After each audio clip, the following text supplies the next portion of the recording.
നായകന് വേണ്ടി കൊല്ലാനും ചാവാനും തയ്യാറായ പല കഥാപാത്രങ്ങളെയും നമ്മൾ കണ്ടിട്ടുണ്ട്. നായകന്റെ മാസ് ഇൻട്രോ ബിൽഡപ്പ് ചെയ്ത് എടുക്കുന്നത് തന്നെ ഇവരിലൂടെയായിരിക്കും.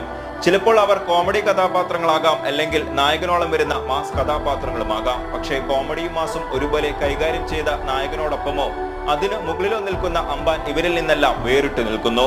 അമ്പാൻ ഇല്ലാതെ ഒരു രംഗണ്ണനുണ്ടോ? ആവേശം കണ്ട ഏതൊരാളും പറയും ഒരേ സ്വരത്തിൽ ഇല്ല എന്ന്. രംഗണ്ണൻ കളം വിട്ട ശേഷം ഇപ്പോൾ സോഷ്യൽ മീഡിയ ഭരിക്കുന്നത് അമ്പാനാണ്.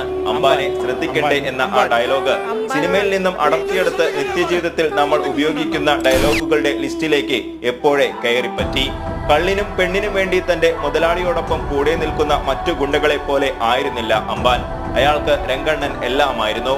ക്ലൈമാക്സിൽ വിങ്ങിപ്പൊട്ടുന്ന രംഗണ്ണനെ കണ്ട് മനസ്സ് ഇടറിയ പ്രേക്ഷകരുടെ സങ്കടം യഥാർത്ഥത്തിൽ ഇരട്ടിച്ചത് രംഗണ്ണൻ കരയുന്നത് കാണാൻ കഴിയാതെ പുറത്ത് വിങ്ങിപ്പൊട്ടി നിൽക്കുന്ന അമ്പാനെ കണ്ടപ്പോഴായിരുന്നു.